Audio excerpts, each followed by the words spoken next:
Well, it is that time again. Praise the Lord. God bless y'all. It is that time again. Truly, we are grateful and we're thankful on this evening to have you joining us. Thank you for tuning in to New Hope Church in Norristown. This is our Bible study night, but we have been doing something different for the last several weeks. We have been doing something called GRWM. I hope y'all have been blessed by it. Yes, y'all know the acronym Get Ready With Me. But truly, it has been phenomenal. We have done quite a bit different things, but allow me to formally introduce myself because I'm pretty sure we may have a new audience. So I just want to thank you for tuning in. My name is Terrence Ellis. I'm the pastor of New Hope Church in Norristown. I'm so delighted to have you.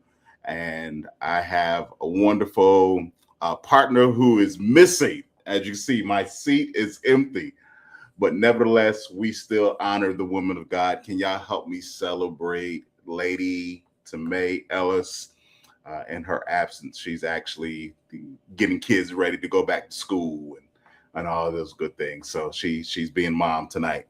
But nevertheless, we are still doing. How y'all doing tonight? Y'all good? Y'all check in. Y'all let me know where y'all tuning in from. Say hey to me in the comments. And of course, we know the drill. We like, we share, we call somebody, we text somebody, tell somebody, listen, get in on this right now because it's going to be special tonight. I just got that feeling it is going to be special tonight.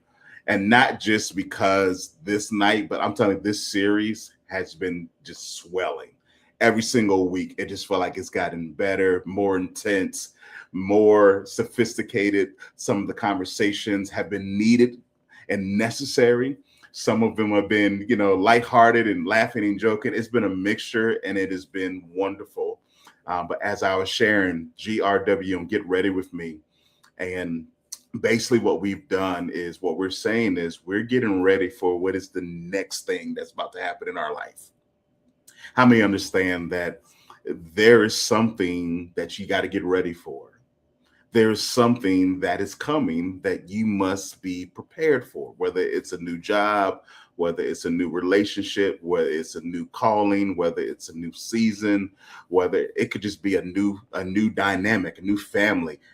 It could be a number of things. Your life is going to change in the next couple of months. That's just how life is, right? And so we are saying that we have to get ready. GRWM. So we started with Get Ready With Me, and we've just been going on. We've talked about Get Rich With Me. We've talked about Get Refreshed With Me. We talked last week about Getting Repaired With Me. And all of these R's has kind of under a sub theme, if you will. So tonight we're talking about Get Real With Me. We're dealing with relationships and healing. Relationships and healing. And so I can't wait for tonight. But once again, I see we're up there. But I want to really just launch, as we do every week, just with a quick thought. Because part of what we've done with this series, we wanted to be intentional. So we wanted to have real life conversations with real people that was going to give us perspectives, but also in the background, what we wanted, or the foundation, if you will, what we were looking for was we wanted to take scriptures and look at the different encounters that people had with Jesus. So if you notice, all of our scripture themes have been where Jesus has done some type of miracle or Jesus has encountered somebody. And so that was intentional because, yes, you heard me say that you got to get ready for what's next and something next is about to happen. But can I give you just a little insider trade secret? If you don't have Jesus with you, I don't care how prepared you are.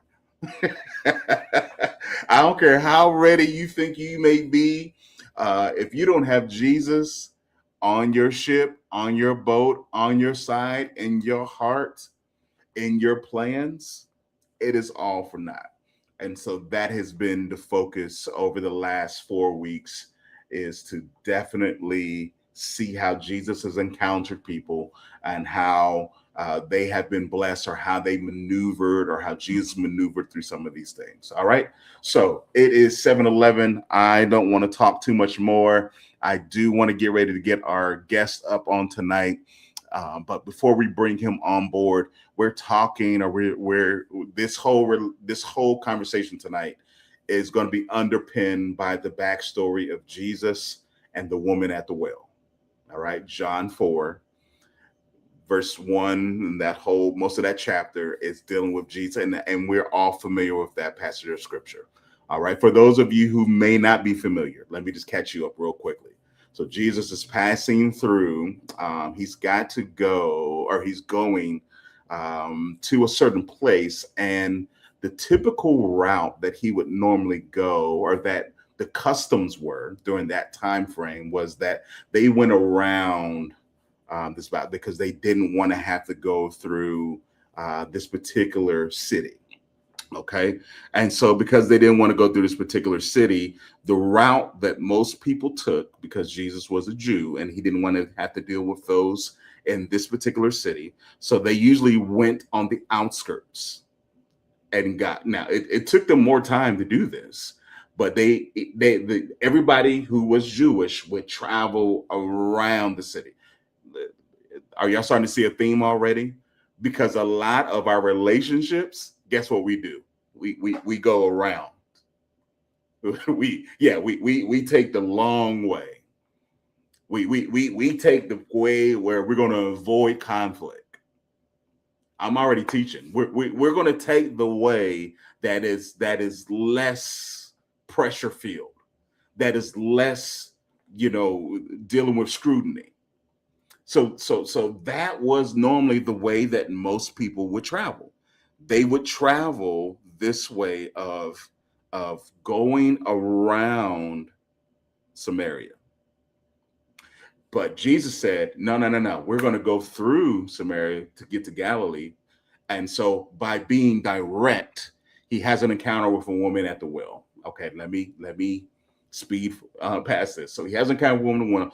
Come to find out, the woman of the well has had quite a few relationships and had gone through quite a few things. And so Jesus and her is having these conversations about this. All right. And so basically, I'm going to stop right there. But I want the theme to be that we're hitting stuff dead on tonight. All right. So we're going to talk about a lot. We're going to go through some things. But I want, first and foremost, I need everybody who's on here to understand that if you're really going to get real, the first thing you must do is stop beating around the bush. I'm already teaching. Too many of us, we're too passive. Yeah, notice the theme is relationships and healing. You cannot get healed if you're going to be passive. I ain't got nobody saying nothing. You can't get healed. I don't care what it is. There's got to be a level of aggressiveness. I tell this story all the time. Whenever you break a bone, right, they're not going to be passive with you. Sister Pat, good evening. You've heard me say this plenty of times. My son broke his elbow, and anytime something is out of place, out of whack, disjointed, there's more pain with it staying like that than aggressively putting it back into place, putting it back into the socket. You got to be aggressive with it because you got to set it. Come on, somebody put that in the comments. We got to set things. You got to set it so that now it can begin to grow, it can begin to heal. In other words, when there's misalignment, there can't be proper blood circulation so that healing can begin. Woo. Let the healing begin. Oh, we're going to talk to the man in a second. Let the healing be. But listen, the healing can't begin until you have put things in place. And sometimes you got to be aggressive with it. You got to set things in motion. So on tonight, I need y'all to say, hey, I'm open to whatever God is going to say, whatever God is going to do, whatever the man of God is going to share. I'm open to hearing what God is saying. And even if it means I may have to be uncomfortable and I may have to call the person when I hang up. Listen, matter of fact, you have my permission. If you feel the unction of the Holy Ghost while we're talking tonight, while we're having a conversation, you feel that, hey, I need to get off this live and call them right now. You have my permission, because tonight is about healing. Tonight, we're about healing the relationship wounds. And I'm not just talking about, of the opposite side. I'm talking about many different types of relationships. We are going to focus, obviously, on romantic relationships, but I'm talking about many vast different relationships. All right. So I'm going to stop right there, because I want to bring him on. And the person that I'm speaking of is a phenomenal man of God. And I had a chance to talk to him earlier in the week, and he was telling me about all these wonderful things, that how he's trying to lean into his pivot. And I said, man, you are the king of pivot. He has been an inspiration of what it means to be relevant, what it means to stay the course and always find what is next. I'm talking about the one and only Bishop Greg Davis.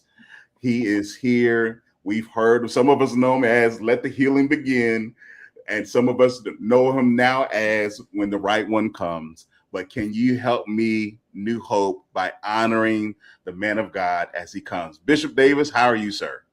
I'm good. How are you, sir? I am doing fantastic, and I'm better now that you're here. I like the set. I like the look. This is now. This is now. We're in the space right here now, and I'm so proud of you. Of course, I can't sit here without remembering your dad. Yeah, and we honor his spirit, and of course your mom and lady, first lady ain't here. I just knew I'm so disappointed. She was supposed to be here, because I was like, I need you to have the conversation. I need you to bring the woman's perspective. From the woman's perspective, put me on the hot seat. Yes, sir. I'm gonna have her text you some questions though. Okay, we honor New Hope, and certainly, I feel like it's family. And just so happened to be in the area. I'm in Delaware, in Wilmington, so I'm not far. Yes, sir. Yes, sir. Yeah. We can't wait to see you later on. But let's jump into the conversation, because I only talked a little bit about who you are, where you come from, because I really wanted you just to maybe spend 2-3, if you can, minutes of just how did you get to the place that you are.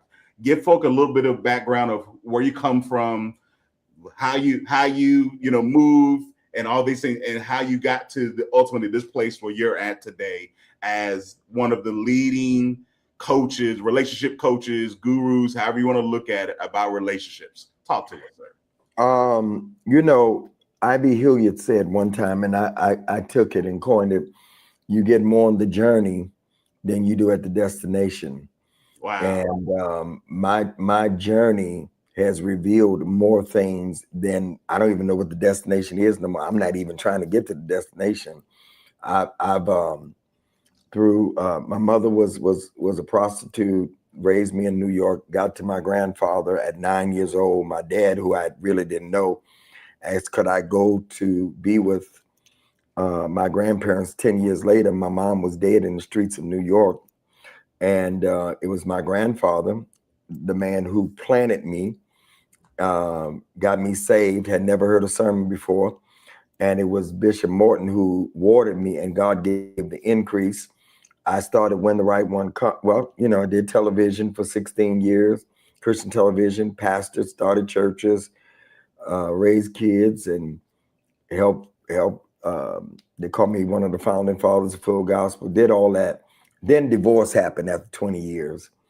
And that's when I did my first tweet.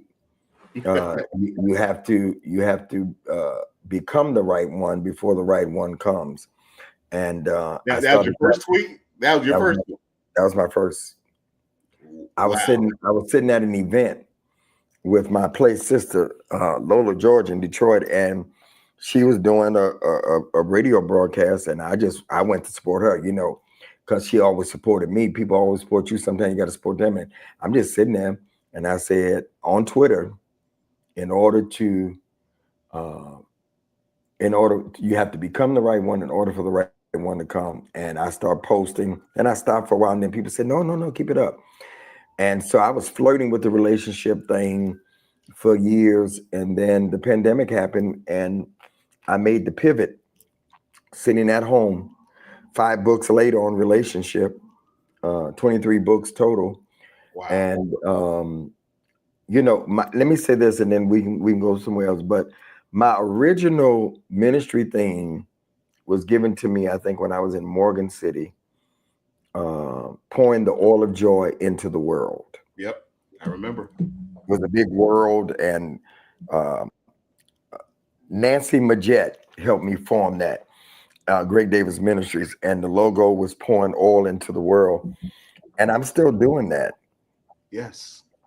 But I'm doing that through different vehicles. The message hasn't changed. This is a vehicle tonight. Yes, sir. To carry out that message. Television was a vehicle.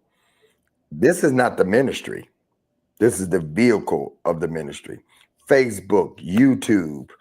I just did a thing for Full Gospel. I did a video, and I salute you, because you're going where the people are, and nobody should complain about free advertising, because all you got to do is have faith in what you're talking about, and just turn this camera on and go to talking. That's right. And the last thing is consistency. Consistency is what I live by. That's my mantra. You've known me, you know my work ethic. I live by consistency. So that's who I am. Yes, sir. Pouring all the joy into the world. I love it, because that's always been your mission. And that's been your mission, that's been your message. But although the method may have changed, those two things have remained the same, and you absolutely have done that. And then just that last piece is something that blessed me, the consistency. I had the privilege of leading a prayer this morning. I was invited to do a prayer call, and the Lord had dropped in my spirit we were talking about 3 things, or the Lord said, pray for 3 things. We prayed for our position, we prayed for our posture, but then we prayed for our practice. And he led me to Proverbs 12, and I'll just paraphrase it. It talked about how the lazy man has the hunt, has done the hard part. It has killed the hunt, but it won't roast it. It won't cook it. It won't do follow through. And so that is part of our consistency. Most of us, we can't obtain what we are looking for, what we want, because we don't have follow through, because we won't be consistent with it. Matthew tells us, Matthew 5, I believe it says, the diligent, right? The meek shall inherit the earth. Those who are disciplined shall inherit the earth. And so you've been a model of discipline, sir. And we commend you, and we take our hats off to you, for sure. Well, you can't be consistent without discipline. Yes, sir.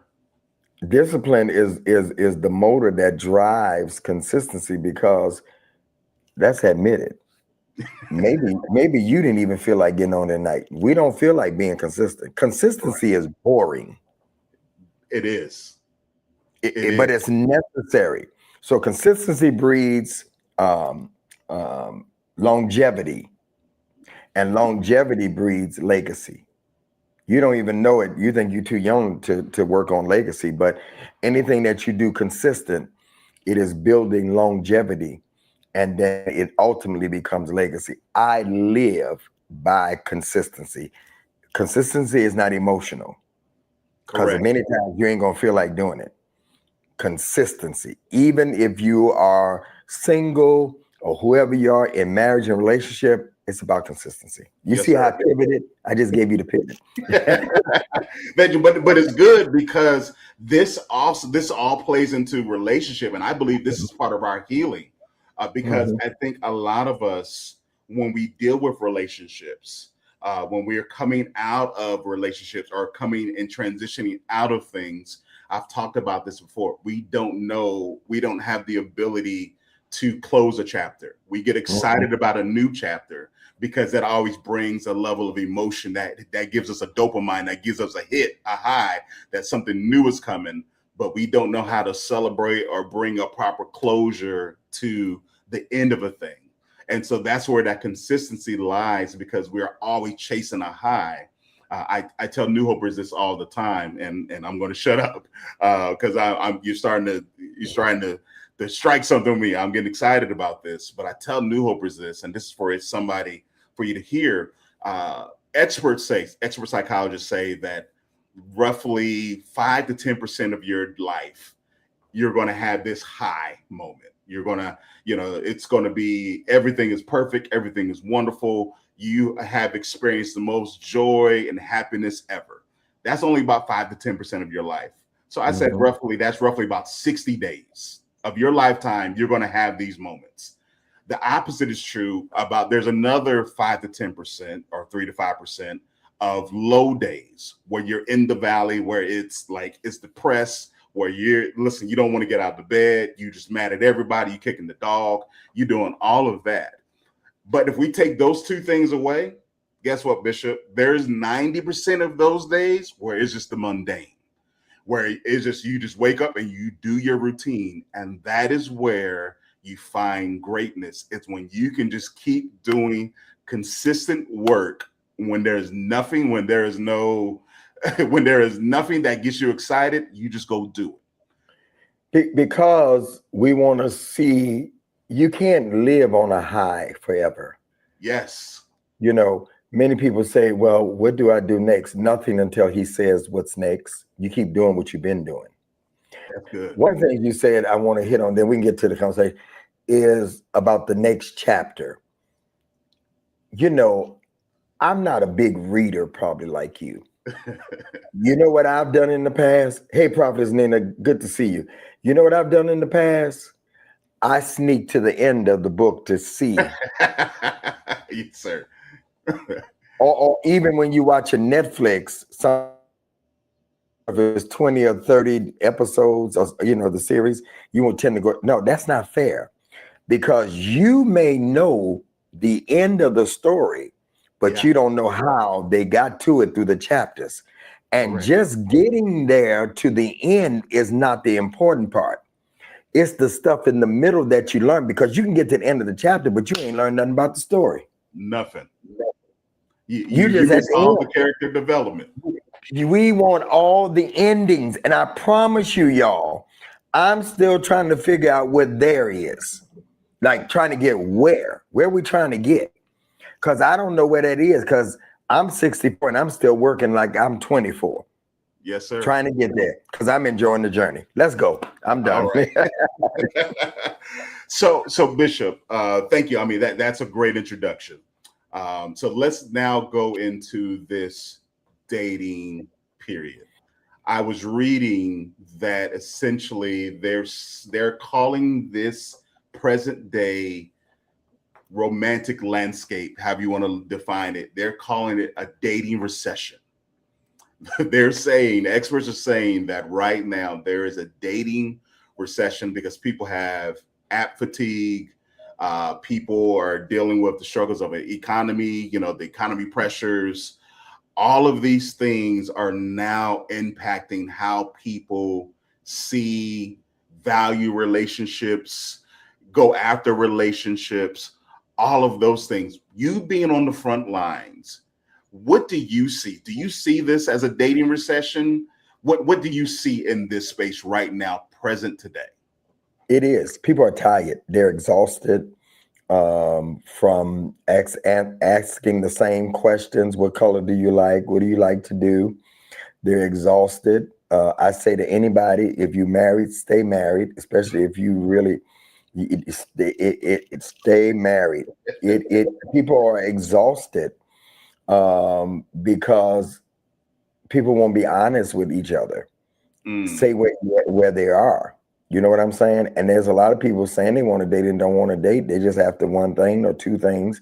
And so it's very, very exhausting. But that's the time for you to become become what you're trying to attract. And during this recession time, what did Joseph do when recession was coming? He stored up. So store up treasures.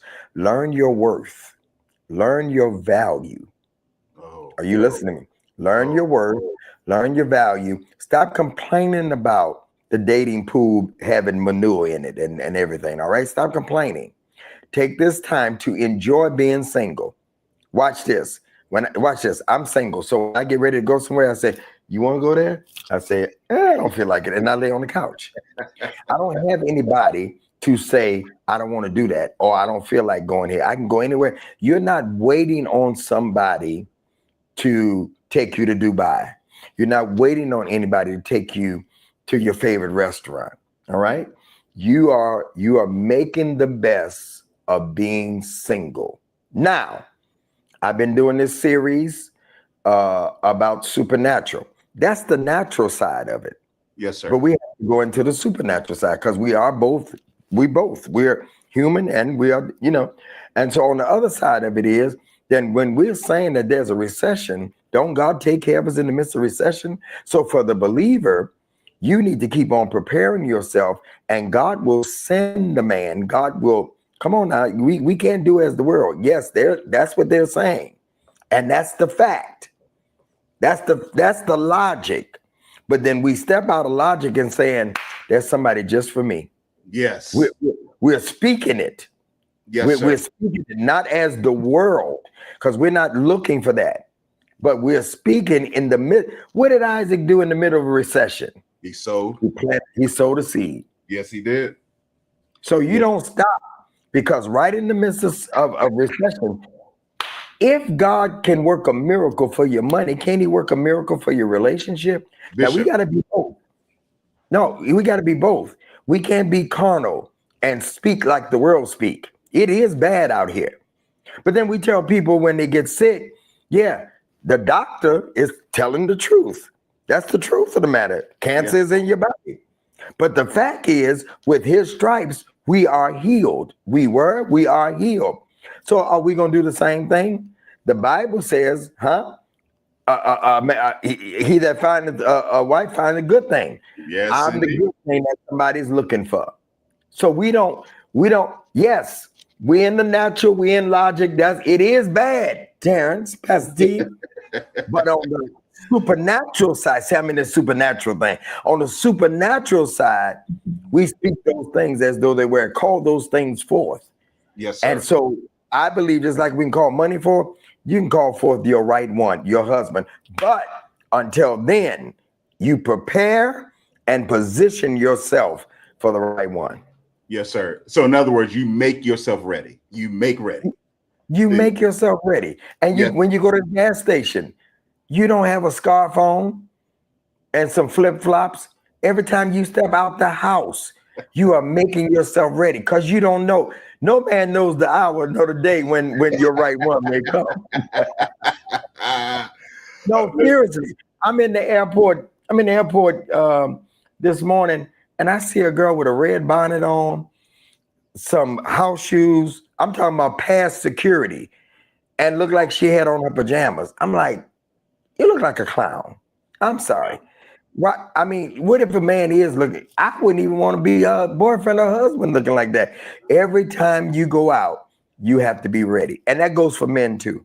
Yes, sir. Yes, sir. And the statistics that you were given, men are the most loneliest right now. Yes. Than women. They're almost saying, Bishop, that it's an epidemic among men. It is. It is. They are very concerned about that. But before we go there, I have to go back, because you hit something in me when you're talking about learning your worth and your value. How do we enhance the worth and the value? Because I think a lot of this is, we have a frayed view because of what somebody else told us. We put our worth, we put our value in what other people say about us. And when they go awry, then that's where our confidence goes, our worth goes, our value goes down, and it is broken. So how do we find, the ability to build ourselves up so that we understand what our true worth and value is. One of my favorite, and you know this probably, no, not one of, my most favorite designer is Louis Vuitton. Yes, sir.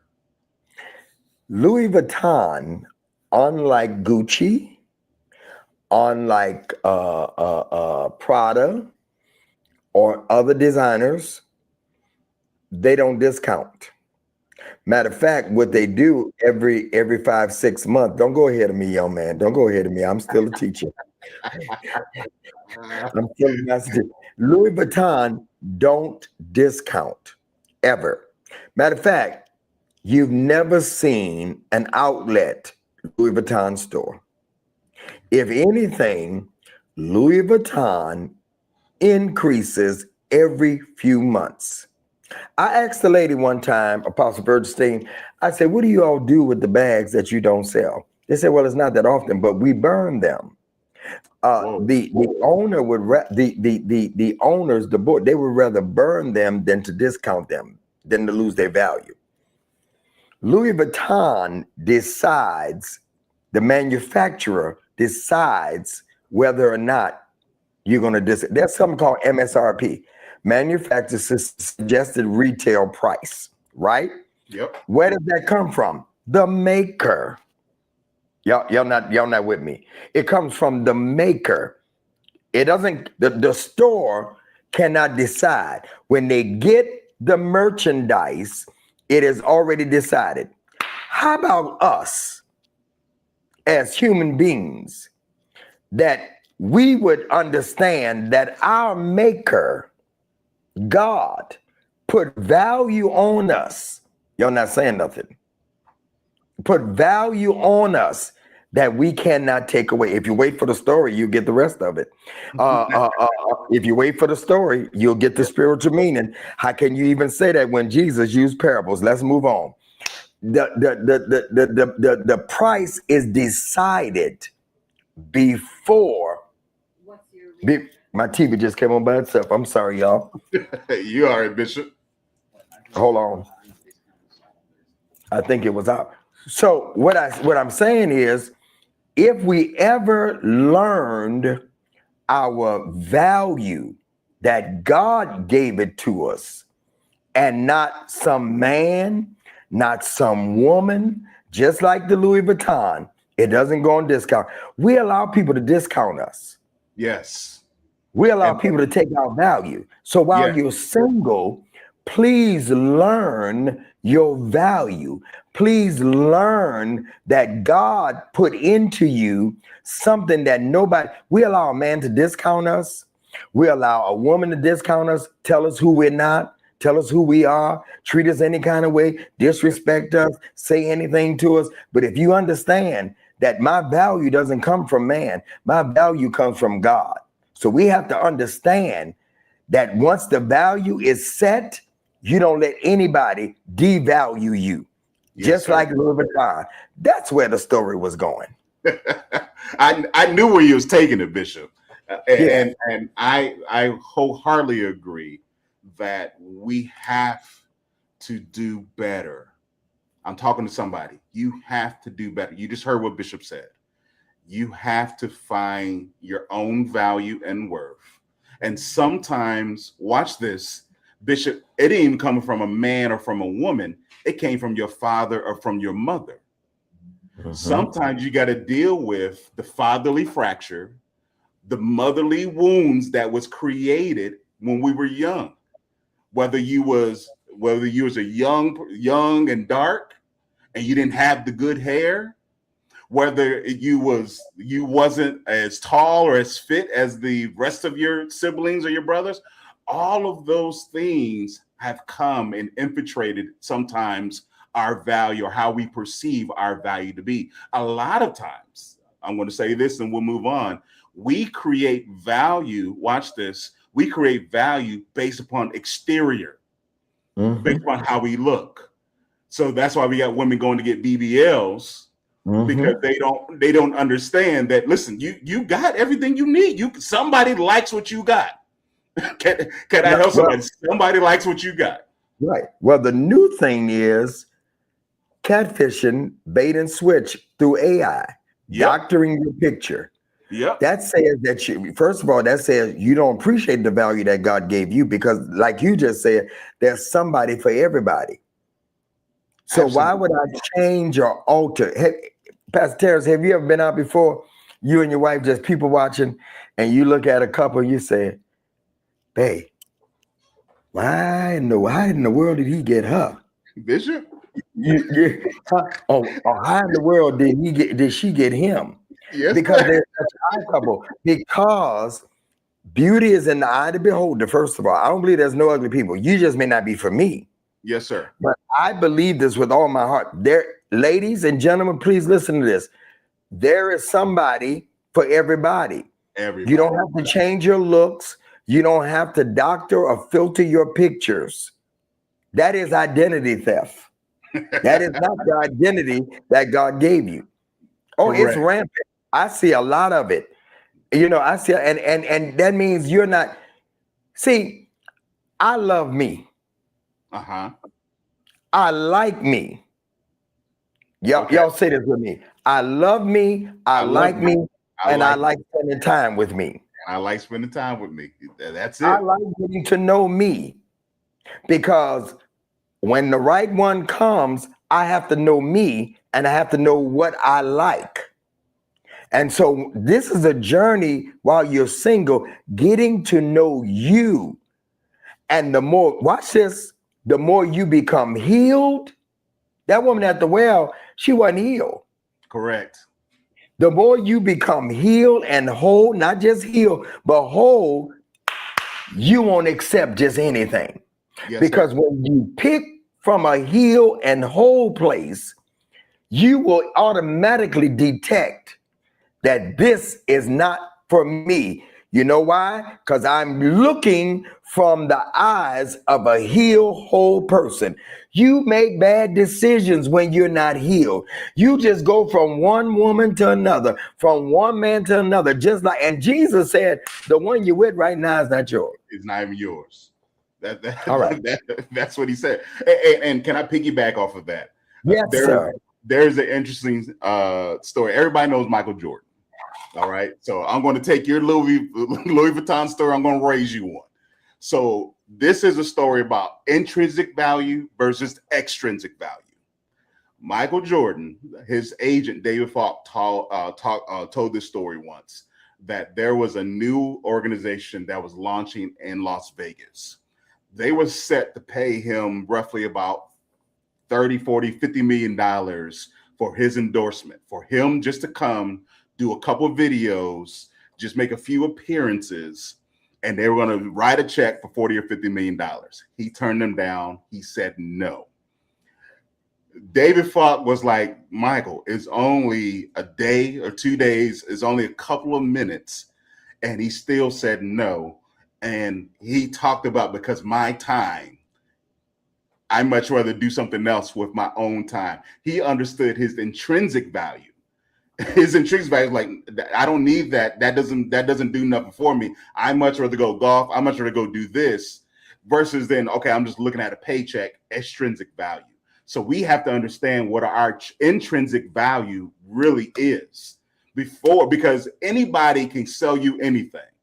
Anybody can tell you anything that you want to hear. And if you haven't been whole, like Bishop said, if you haven't been healed, you'll begin to believe the lie. What they call it, gaslighting, Mm-hmm. love bombing, right? When Mm-hmm. they just start dropping all this stuff. Listen, people will do all these things to manipulate you just so they can get what they want. So we have to understand what our intrinsic value is. That's all I want to say. Yeah. So, all right. So let's go back into this with young men. All right. Because again, some of those percentages, it was saying that nearly 30% of young adults said they are not dating. Basically, only 30% are actively trying to date.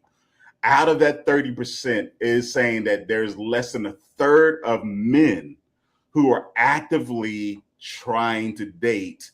And an interesting trend that I've noticed, just as I people watch, as you say, is the women, Bishop, have become a way more aggressive now than the men when it comes to pursuing what they want.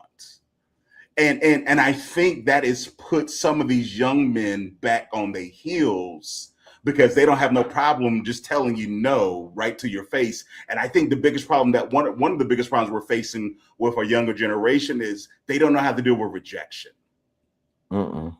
They don't have to deal with that. So I think that's why a lot of men are shrinking back because they don't want to hear the word no.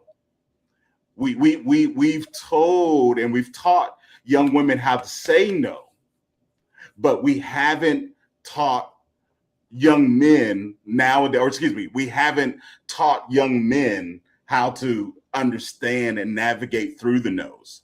I'm a sales guy, so I'm used to hearing the word no, but I also know that for every 9 no's I get, I got to knock that one last time because I'm going to get that yes. But talk to us about young men, about people, and just dealing with rejection. I think that's a home problem. Lack of a lot of parents being in the home. Number one. No starts at home. Yes. If you give your child everything they want, that's not realistic. They need to hear no every now and then, just for the sake to know that the world is going to tell them no sometime. Yes, sir. And not having parents in the home to say no, or just giving them everything. There's a lot of women that's raising men and they give them everything because I've even heard it before. Well, you know, I give them everything they want because it's been so hard for them because me and their parent, me and their daddy, or me and their mama. So I give them everything they want. No starts at home. And so we're not used to hearing no. So when we get in the world and begin to navigate, it's kind of hard because we've never heard that before.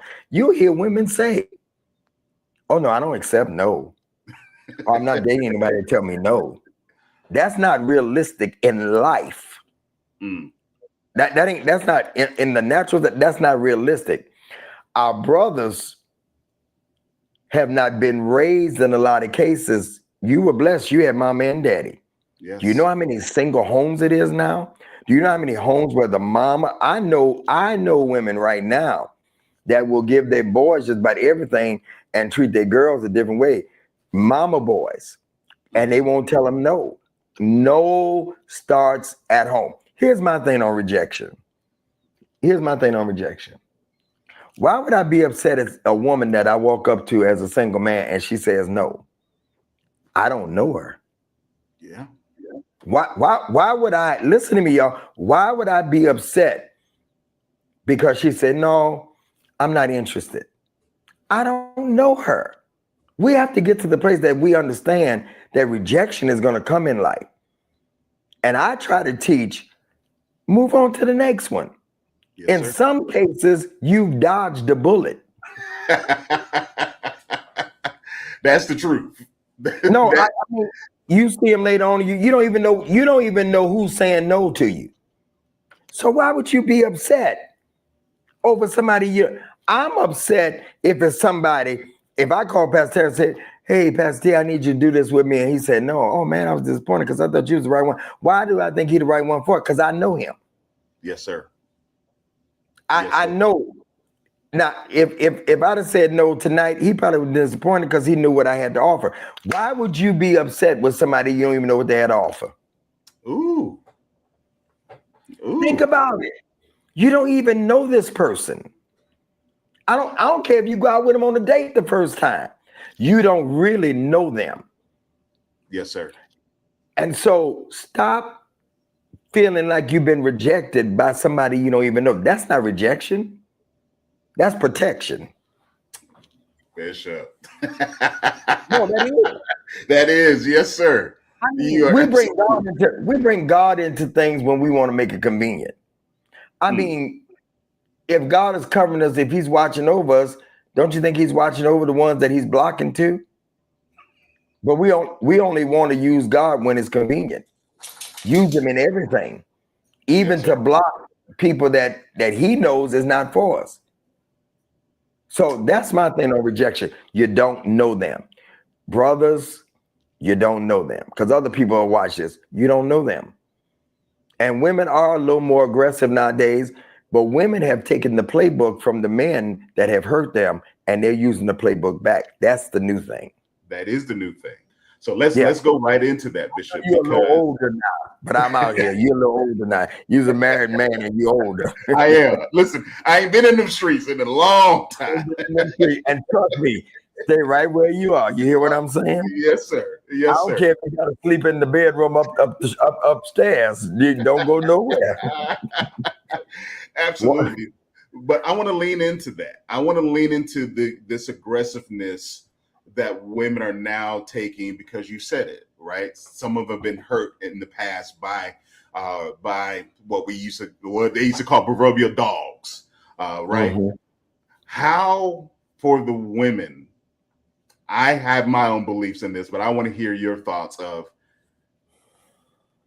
is their nature is not to do as men would do. Would you say that is correct or not? Let me rephrase the question. Go ahead. Is it the nature for a woman to be as a man? Like the nature of men are to hunt. No. We are hunters. No. Yes. No. By just our natural sense, we are hunting. Everything that we do, can I help you ladies? Everything that a man does, well, I can't speak for young men, but when I was growing up, everything that we did was that so we can get on the prowl. We went and got jobs so we can have money, so we can go get a car, so we can get clothes, just so we can show off and be on the prowl hunting. Yeah. Everything we did was the hunt. Yeah, we are hunters. Yeah. The women, that's why the Bible says he that finds a wife. Yes, sir. Goes after. Yes, sir. But now it's kind of, the women have taken the whole playbook, the hunting part. They even getting on their knees now. I've seen it. I wish Micah would get on her knees. I'd be like, get your butt up from there. She wouldn't, but I'm just saying, if I'm ever anywhere and see a woman, that's because the roles have reversed somewhere along the way. Yes. No, women are not made to hunt. They're not made to go after. Now, I do believe women can flirt. I do believe that. Just drop your handkerchief. That's the old way of doing it. You know what I'm saying? Give a look, give a stare, but never be the one to go over and say, I'm buying you this. I'm buying you a drink. I'm buying your food. No. Let me say something to everybody. If a man wants you, I don't care how shy he is. I don't care. He is going to go after you. Go after you. And you will know it. You won't have to send me a DM and ask me, do you think he liked me? You will know whether he likes you. You will know whether he's pursuing you. You will know whether he's chasing after you. You will know whether he wants, because he will give you something that is so valuable of his. No matter how busy he is, he will give you his time. Yes, sir. He will give you his effort. He will give you time. He will give you effort. He will pursue you. He will say nice things to you. When the right man comes, all that stuff that he's been talking about, when you're the right woman, he will throw it out. He been talking about, I ain't ready to date. He just mean he ain't ready to date the ones he talking to. I ain't ready to commit. He just mean he ain't ready to commit to the one he talking to. I ain't ready. He just mean he ain't ready for you. That's why a woman can send me a DM and say, Bishop, I was talking to this guy and he told me he wasn't ready for commitment. He wasn't ready to date. He wasn't for marriage. She said, we stopped talking. I get this all the time. And 6 months later, I see he engaged. He means that he was a man.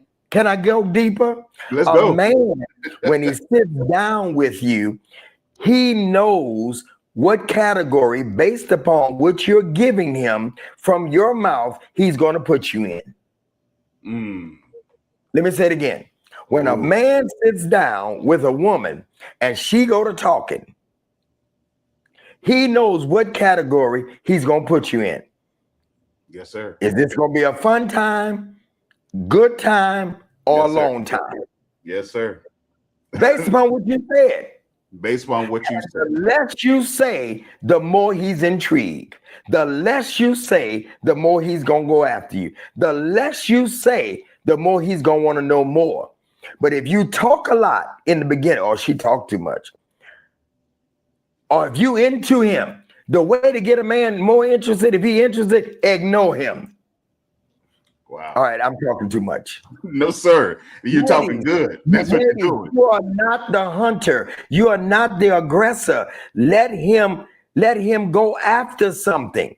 If you're talking too much and if you're telling everything, he has nothing to go after. Even the way you dress, let him go after some imagination. Let him think about what's up under there.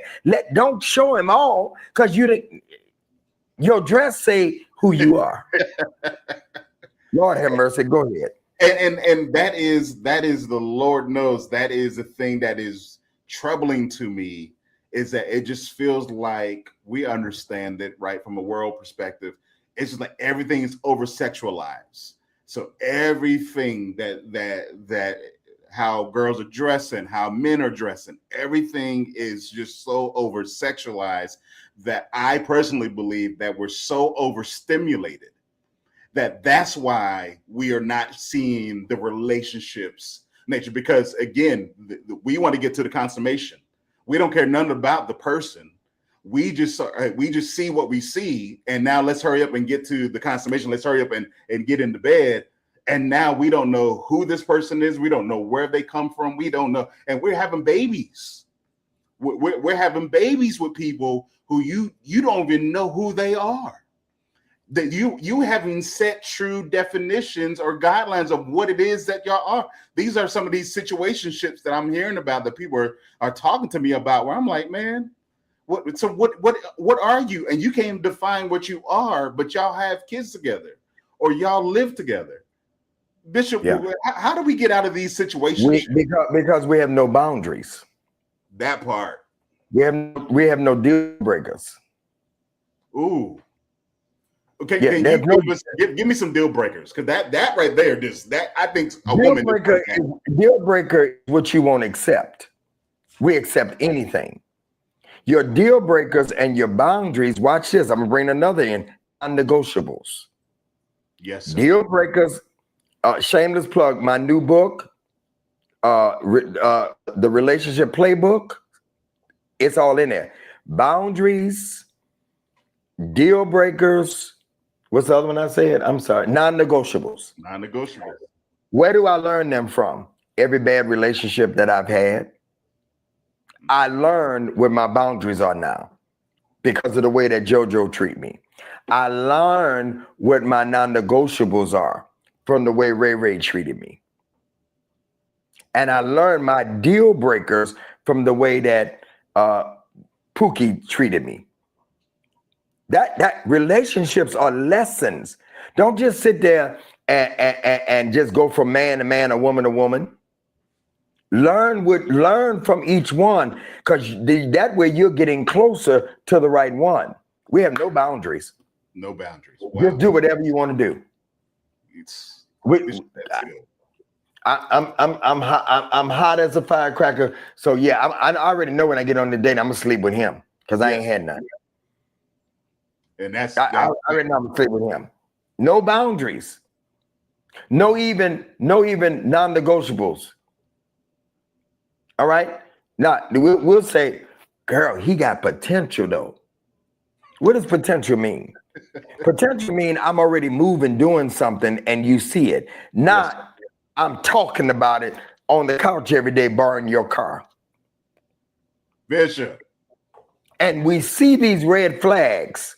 They be doing like this. Just all up in your face. And we want to make them green. You like my little effects here? Yes, sir. A red flag is a red flag. A deal breaker is a deal breaker. If you know you don't want to have no kids, say it. If you know you don't want to talk to nobody that got kids, don't settle because you ain't got nobody. All right. What's your deal breakers? Tonight before you go to bed, what's your deal breakers? What's your non-negotiables? Huh? You don't want a man that's 10 years younger than you, or you 5 years, whatever it is. Yes, sir. And stop. I'm sorry, you may disagree with this, but stop talking about, I don't care how they look. The devil is a liar. And his mama too. There'll be some attraction now. Attraction has everything to do with how do you, when you saw your wife, Bishop, before she even said anything, Bishop, you looked at her. Listen, I can help you out right now. To this day, when I see her, there's still attraction, and she'll tell you. Stop with that foolishness. Read the Psalms of Solomon, and her breast was this and this, then and that. Y'all, come on, y'all. Yes, sir. Huh? You talking good, Bishop. Stop it. Find out your non-negotiables, your boundaries, and your deal breakers. Are y'all listening to me?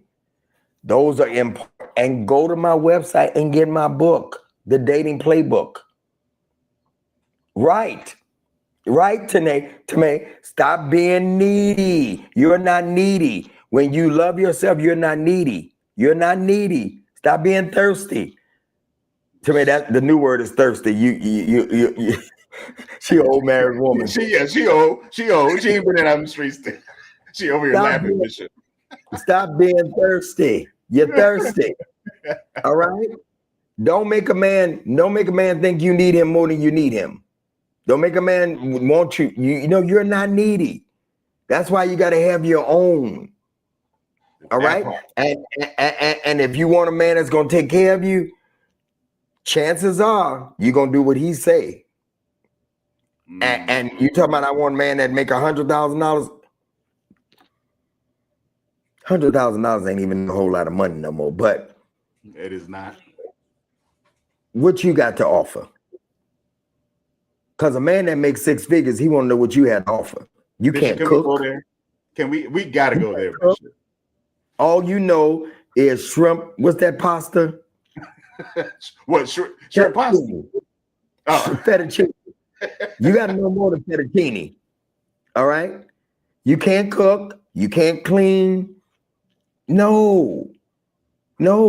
A man, you got to bring some value to the table with a valuable man. Go ahead. Where you want to go?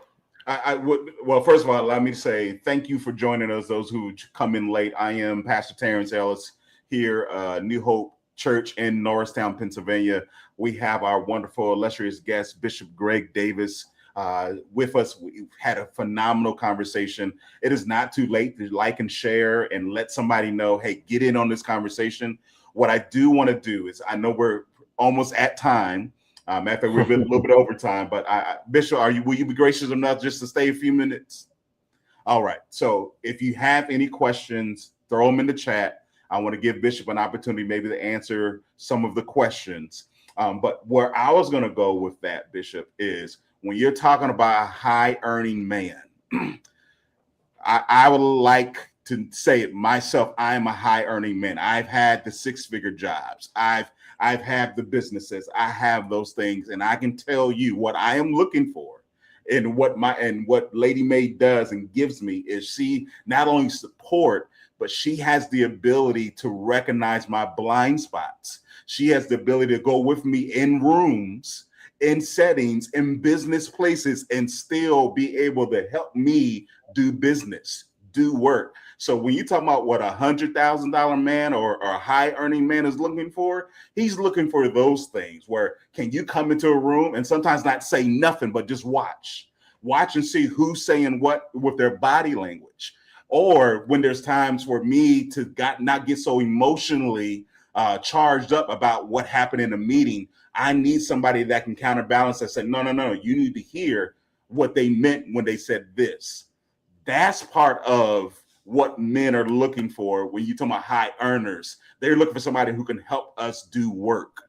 And so we have to understand that, young ladies and men as well, as we operate in this space. Bishop, you got anything to say about that? No. Again, that's a part of the becoming the right one. Raise your value. When you raise your value and your career, you in another whole league to be able to choose from. Yes, sir. Yeah, let me say it again. When you raise your value, educational, Yeah. the way you talk, your dialect, your dialogue, everything, raise your value so you can go into rooms and not be laughed at. Learn how to dress, Correct. learn how to dress. You don't need a whole lot of money to learn how to dress. Just look classy. Yes, sir. A boardroom man that's making six figures want a woman that he can take to his events. Absolutely. Not a woman that's going to embarrass. Not a woman that's going to talk all the time.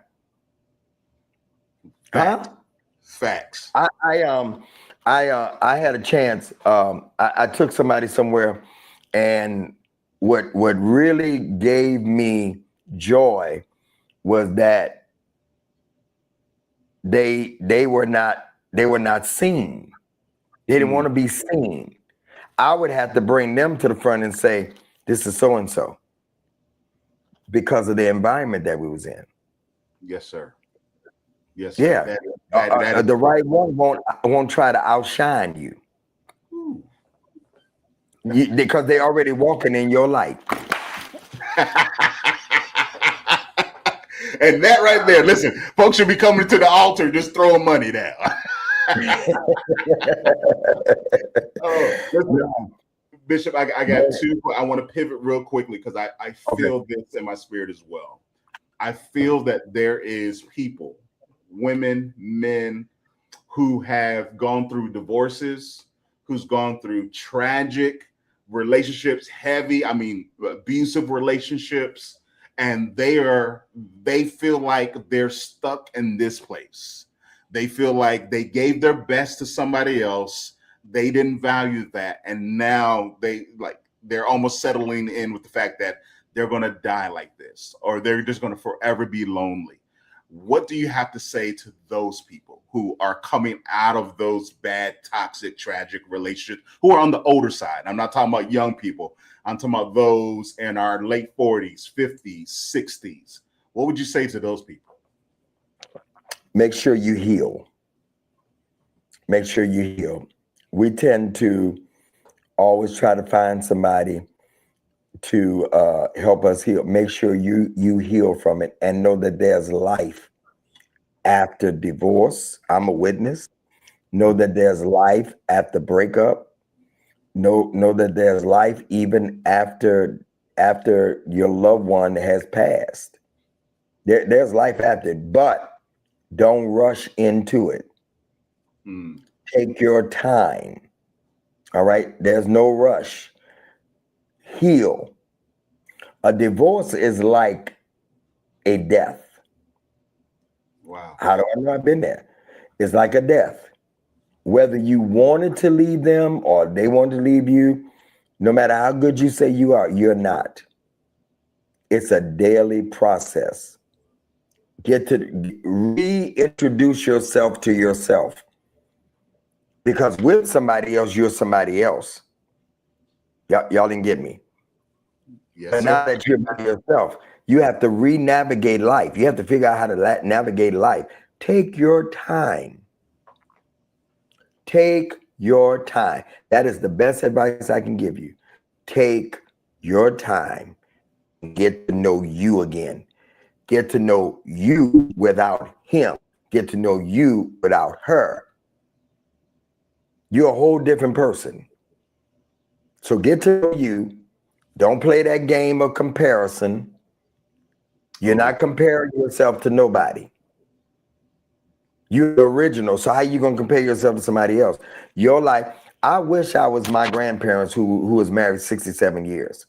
I wish I was Pastor Deborah and Bishop Morton, who come December be married 50 years. But guess what? If I was, I wouldn't be on here. No. I wouldn't have nothing. You wouldn't be at the place that you're at. Yeah, I got it. I wouldn't have nothing to talk about, no relationship. Wow. I wouldn't think about talking about no relationship. It is through my divorce and my pain that and people don't think men go through stuff. Yes, we do. We just don't admit it. Yeah. We don't admit it. So take your time. There is life after. Let me tell you something, Pastor T. Come on, Look at me. Look at me. Just take a look at me. Yes, sir.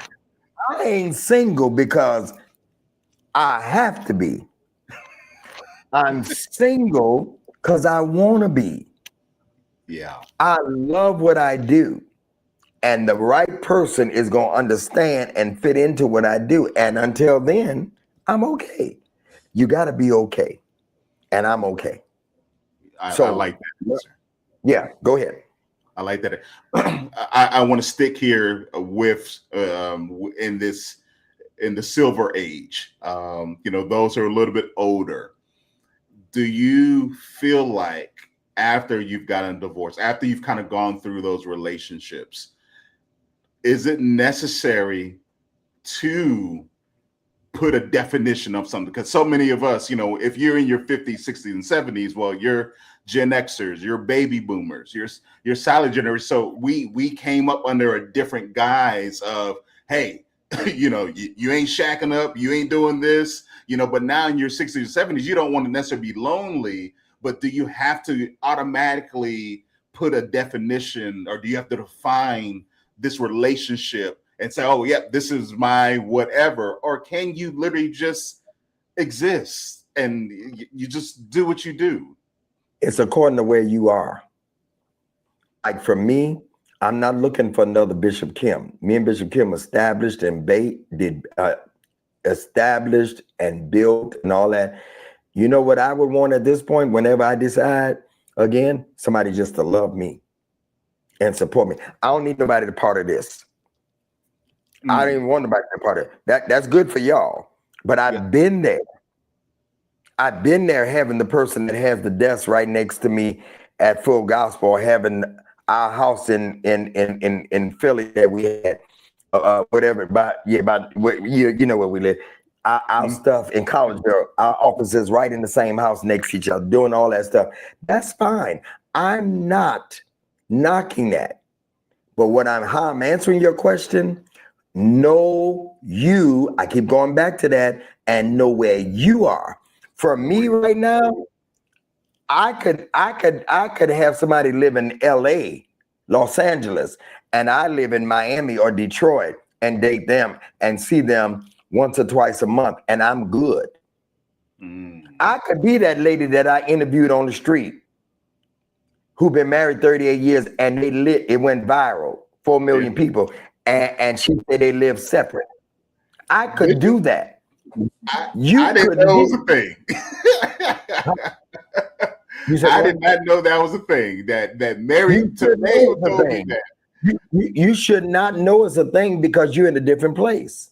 Yeah. For people who have been through this, and I'm 64, I could possibly do that. Cause guess what? What? You did Jackman's Bible class last night. Now you doing Pastor Terrence's Bible class on Thursday night, and then you got a funeral on Saturday, and you just left the Stellars. You just left God Music Workshop. You just left Full Gospel. You've been gone the whole summer. Hell, I don't want to hear that. Excuse me. You are fine. Who wants to hear that? That's that nagging part. I don't. But it's out there though. You know what I'm saying? It's out there. So for me, I'm good until that person that comes say, "Okay, you doing you, I'm doing." I'm okay with that. But I don't want to hear you going away again. You on another lot? Yes, I love this. Oh my gosh. And you know how I found out that I love this? I was in a relationship about 4 years ago. And when we got out of the relationship, I said, you know what? I shrunk so I could be with her. And it wasn't even worth the shrink. If losing me, if gaining you causes me to lose me, then I don't need to gain you. Where you go, sir? Man, I don't know. It wasn't worth the shrink. Can you preach the? Oh no, I'm gonna preach it. I'll give you credit. Listen, you got my dog over here. He Bring that want to know money what's to the wrong altar. because he just Bring listen. that money to the altar right now. No, we shrink for people that ain't even worth the shrink. Sir, We dummy down for people that ain't worth us being dummy.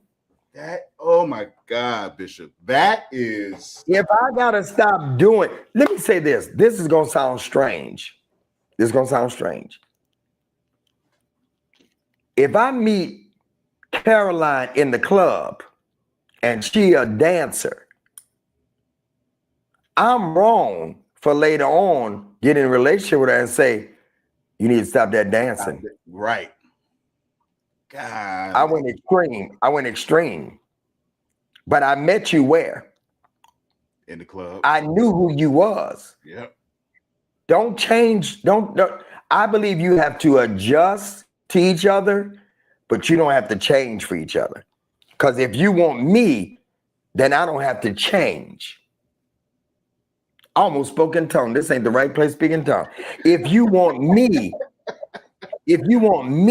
then I don't have to change. Well, Yes. you got to change. No, I don't. Because you want me. Wow. You fell in love with me. There's an old song that love you just the way you are. Yeah. That's it. Don't get me and then want me to change. It would be unfair for me to date somebody that smoke weed and just smoke, and then say, now you know you can't do that once we get that. No, you did that. It's that in any kind of way. Ladies, especially, don't dwarf into something that you don't really want to be, because later on, you're going to get bitter. I'm done. God bless you. Yeah, that's a mic drop right there. That is a mic drop right there. My God, listen, I hope you have gathered something over this last hour. Our conversation with Bishop. We started this about an hour 10, but it has been absolutely fantastic. GRWM, get real with me. I hope you've heard something tonight that will ultimately cause you to really get healed. First and foremost, of course, Bishop talked about it. You got to have worth. You got to have value. You got to find those things. I need you to go back and watch this. Bishop said, hey, there may be some things that you may have to do, right? Write down, remember your assignment, write down your deal breakers, write down, what are your boundaries? Set those things in place. Go take yourself out to eat. Go do these things, because this is all a part of you becoming. This is all part of you healing. Truly, we thank God for each one of you who have gathered here tonight.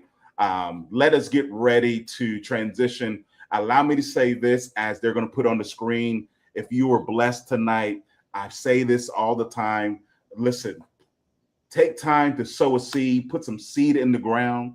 This is the way we're able to effectively do ministry like this, is by your gifts, by you sowing. If you've got something tonight, you dined sufficiently, I want to encourage you, please sow something, because we like to have people like Bishop Greg Davis. I want to have him back. Amen. So if you can help me by putting some seed in the ground, we would appreciate that. But I'm telling you, this has been phenomenal. And as Bishop Davis said, listen, he in our parts, he in our world. I'm going to do a quick plug right here that the people of New Hope has graciously accepted me and Lady May to be their leaders, to be their pastors. And so we are truly grateful that coming September the 4th through the 6th is going to be our installation service. Thank you, graphics team. There it is. Friday night, the 4th, is actually going to be the installation. And the man of God that you saw tonight, Bishop Davis, is going to be with us. He's going to be our officiant for the night. And so you already know how Greg Davis do it. So come through New Hope Baptist Church in Norristown, Pennsylvania. You can follow our social media and you can get all the updates, but we would love to see you there on September the 4th. Bishop, do you have any final words, parting words as we get ready to close this? I think we got you on mute, sir. Hold on. Okay. Thank you. It was me. Thank you for having me. And I'm so proud of you all. I'm excited about the installation. And so we are going to be here. I pray that you do greater than even your father, that you even do greater works. That is a thing that I tell people. Say, I want to be just like you. I say, be better. And I pray that you be better. And that you make us proud, and you have already, even what you're doing here. And then everybody, make sure you look at this over and over again and let this sink. Go visit my website, get some of my books, get my Go With God stuff, shop Go With God. Thank you for having me. Amen. All right, listen, we love you so much. As Bishop said, go, if we could put it on the screen, how we get to Bishop Davis, what is it, media, help me with that. But truly, we thank God if we can put that information on the screen for Bishop Davis. But truly, truly, truly, I want y'all to go in peace. As he said, go present it or go replay this, share this with somebody. There it is. Thank you so much. All right, listen, we out of here. We love you. We got one more week in the GRWM series. Next week, we're talking about get restored with me. We're talking about restoration on next week. All right. You don't want to miss it. We have another special guest coming in next week, so it's going to be fire. All right. We love you. If you're in the Norristown area, please come out and see us on Sunday. Sundays at 10 o'clock. All right. In Norristown, Pennsylvania. Love you. God bless you. Talk to you soon.